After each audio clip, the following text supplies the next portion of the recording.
Outra coisa que aí já acho mais grave até do que o próprio vírus replicante, e acho também grave porque é um momento, assim, a gente tem o Instituto Gamaleya, um instituto renomado para a produção de vacinas, para desenho experimental, e o desenho do estudo foi falho, o que não permitiu a eficácia ser comprovada. Então, aquela eficácia de 91,6%, com os dados que a Anvisa teve acesso, não pode ser comprovada.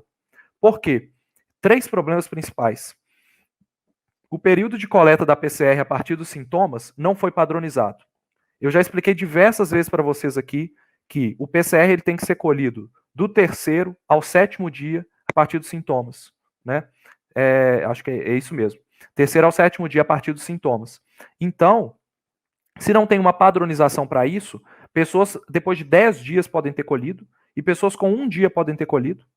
Pessoas com 5 dias podem ter colhido. Então não tinha exatamente uma padronização. O que isso pode acontecer? Gerar resultados tanto falsos negativos, quanto resultados pré-positivos, resultados que falsos negativos também, mas a pessoa não deu tempo de produzir os vírus suficientes para ser detectados pelo PCR. Então isso já atrapalha um pouco a análise de eficácia, porque quando você detecta o vírus em pessoas que tiveram sintomas, por exemplo, você compara a detecção do número de pessoas com Covid no grupo da vacina e no grupo do placebo. Se você não está padronizando, você não tem como comparar, porque o método foi errado. A comparação não funciona mais. Você está comparando coisas diferentes. Aqui o que eu acho gravíssimo, tá? Não detalharam quais sintomas deveriam levar a coleta para PCR. Então, não sei se isso foi feito. Pode até ter sido feito, pessoal. Isso que eu quero deixar claro. Pode até ter sido detalhado. Mas o que foi a entrega à Anvisa não possui isso. Então a Anvisa não tem segurança para aprovar, porque ela não tem esses dados. Então, o que significa? Se você teve dor de cabeça e febre, você fez o PCR, por exemplo.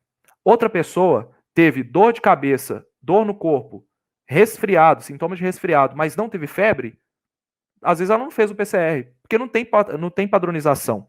Então, o que ele coloca com isso aqui é que pacientes dito negativos podem ter sido positivos, porque eles não fizeram testes de PCR, não tiveram sintomas e não foram avaliados. E, da mesma forma, pacientes positivos podem ter tido resultado falso negativo pela questão do PCR que eu falei. E eles também não detalharam qual tipo de amostra seria coletada. Se é suave nasal, se é suave orofaríngeo. Tá, pode até dar positivo para os dois, mas é importante num desenho de estudo científico estar bem detalhado, porque a gente precisa padronizar as coisas. Não adianta um centro de pesquisa fazer uma análise com suave nasal e o outro fazer com suave orofaríngeo e o outro fazer análise de fezes, porque são amostras diferentes que geram perfis de resultado diferente. Entendeu? Então, como é que você vai comparar isso? Estão faltando testes de qualidade da vacina. A documentação de apenas um lote foi enviada à Anvisa. Aqui eu coloquei a própria apresentação, porque o que foi enviado para a Anvisa, pessoal, a documentação foi de um lote em uma escala laboratorial. Então não foram enviados os dados dessa vacina de vários lotes, quando ela está na escala comercial. Então a gente está avaliando, a Anvisa avaliou a escala laboratorial. Poxa, funciona em laboratório. Mas e quando você coloca numa máquina gigantesca de produzir milhares de quantidades de vacina? Vai funcionar do mesmo jeito? Esses dados não foram enviados, tá?